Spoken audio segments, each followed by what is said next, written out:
Shabbat Shalom. It's not an exaggeration to say that we are at a critical time in history, American history, world history, and Jewish history, when we must assess who we are, what we stand for, and with whom we stand. And if we are to move forward in a meaningful way, we must know ourselves. How hard could that be, right? When our daily interactions include mini self-assessments in order to log on to our favorite websites, whether it's ordering an Uber or banking. How hard could it be when we post and share our special moments, things we enjoy, hobbies we're proud of, music we love? This is who we are, our social media declares. This is what I stand for, it asserts. But before social media allowed us to share every tweet, the ancients took the measure of a community using a different method, by taking a census. And its goal was to focus on the whole rather than the individual. Thus, the appropriately named Book of Numbers begins with a count, an assessment of all those who had trekked from Egypt and would move into the Promised Land.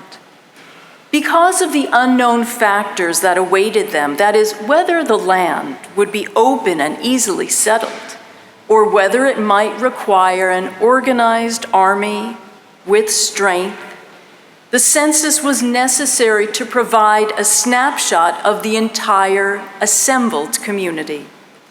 Assessing just how many were available to bear arms was one of its obvious purposes. And when we read in today's portion that all the men over the age of 20 were to be counted, it's not a stretch to think of Ukraine's requirement that able-bodied men between the ages of 20 and 60 remain behind to fight for their homeland. Isn't it remarkable how a document so old can actually feel so modern and timely? But what is not at all modern is what Sammy pointed out clearly this morning, that in the biblical census, only the men were counted. And to our ears, that just sounds wrong. Yet we'll never know the countless generations of women who have read this text and had the very same reaction, because their concerns were neither heard nor recorded. That is, until recently.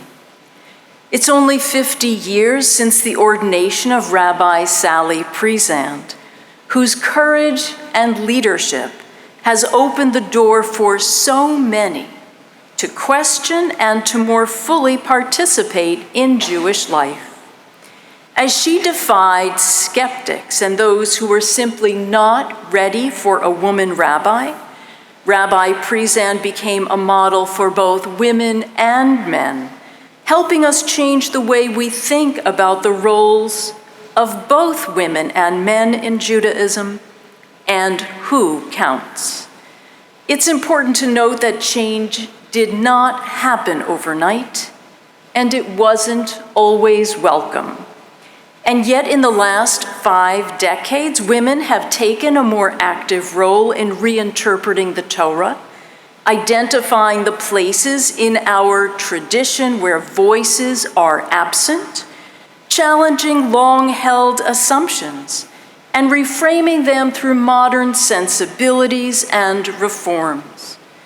And so it turns out that Sammy's observation is quite in keeping with the experience of so many who have failed to see themselves in our sacred texts and want to know, what does it mean to count?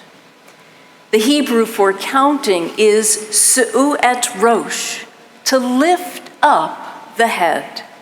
And it's not a cliche to say that when people feel valued, they hold their heads high, being counted, thereby acknowledged and affirmed, is a way to convey one's worth in the context of the community. As Sammy noted, how you feel leaves an indelible memory. One tradition teaches a message about the value of every person. It notes that the number of people counted in the biblical census, 603,550, is equal to the number of letters in the Torah. And we all know that if even a single letter were to be erased from the Torah, it would be incomplete and could not be used until it could be repaired. And the same is true of the community of Israel, it teaches. Had even one Israelite been missing at Sinai, the Torah would not have been given. And while we may cherish this message, we have to balance it with the realization that there is still no accounting for anyone who is not male.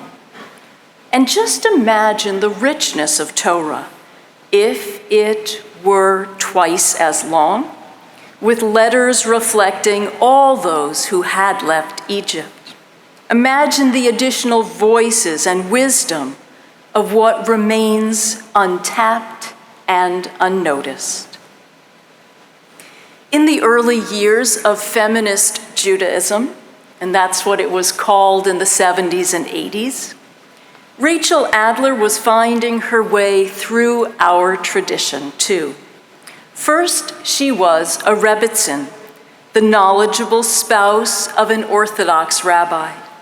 And thereafter, she became a biblical scholar with a deep interest in theology and Jewish law. And just 10 years ago, she became a rabbi. One of Rabbi Adler's earliest articles appeared in Moment magazine entitled, "I've had nothing yet, so I can't take more." She observed then that being a Jewish woman is very much like being Alice at the Hatter's Tea Party. We did not participate in making the rules, nor were we there at the beginning of the party. And once she articulated the frustration of failing to find ourselves in the text, what Rabbi Adler named became obvious to all.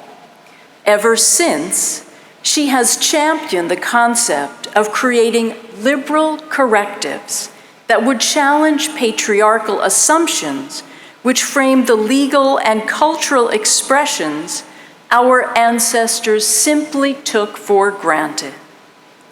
And that is in the academic and professional realm.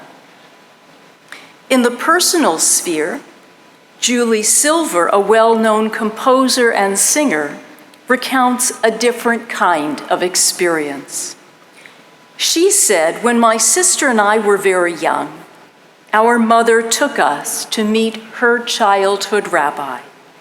The old rabbi was nearly blind, and he wanted to bless us before we left. He put his hands on my sister's head and said to her, 'Always remember, there is only one of you.' And then he repeated the same action for me, reminding me that I am the only one who can contribute in my own way." A towering figure blessing us, a rabbi who could barely see. And yet he wanted us to see ourselves, and so he let us know, "You girls count."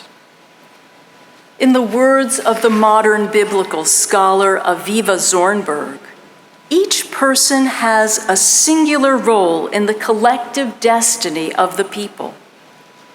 She wrote, "Each person, not each man." So where the text or tradition is lacking, It is up to us to explore it, to challenge it, and to add our wisdom when possible, to offer the liberal correctives which only someone of our time and place might see. And if we don't have the answer, often asking the question is enough to spark some change. To understand the significance of what Zornberg asserts, that what we do individually has an impact on the larger community, is the reason that every voice is necessary and welcome. Every voice counts. It is my naive and yet persistent hope that women's voices will one day be found in commentaries alongside those esteemed rabbis we quote from week to week. And even if that day were to come tomorrow, and Sammy's observation was addressed through those insights, our own experiences teach us that we can't be satisfied once we feel seen and heard. There are still so many who are discounted in our society, those who do not have the same privilege no matter where the inequity stems from. Theirs are untold stories which deserve to be heard. In the volume Torah, A Woman's Commentary, Cantor Rachel Stock-Spilker adds a contemporary reflection on the Hebrew word used to convey community. She writes, "This allows us to recognize all those who are not counted in the census: women, minors, the elderly, and the physically, mentally, and emotionally challenged. Those who are counted have a special worth to society, while those who are not may be considered less valuable and are therefore less visible." She concludes, "A number can measure when an army has enough people, but it can never measure the worth of the individual people in that army." So what does it mean to count? It's an understanding that each and every one of us has something essential to add to honor our ancient tradition, that this untapped potential is so much more than representational optics, but an opportunity for enrichment by voices that we have yet to hear. Sammy, I am so glad you asked that question. And now may I ask you to return to the Lucite pulpit. Sammy, as one who asks probing questions, you stand in a line of dreamers.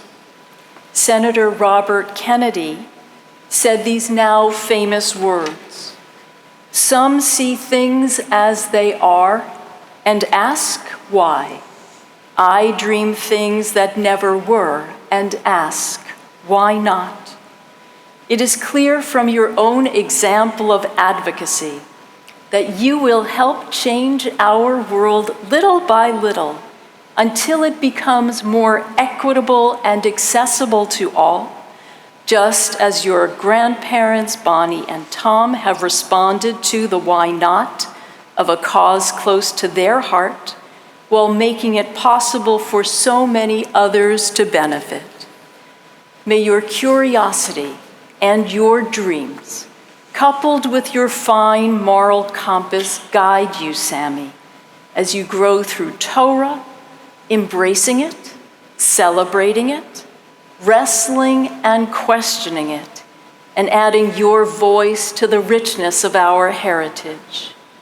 May we all who cherish you have the blessing of watching you realize your dreams, and may those dreams become realities and your realities fulfillments as you go from strength to strength. And so we bless you now with the ancient words of Torah. Yivarechecha Adonai v'yishmerecha. May God bless you and keep you. Ya'er Adonai panav elecha v'chuneka. May God's light fill you with confidence and courage. Yisa Adonai panav elecha v'yasem lecha shalom. May you feel God's presence within you always, and may it bring you an abiding sense of peace.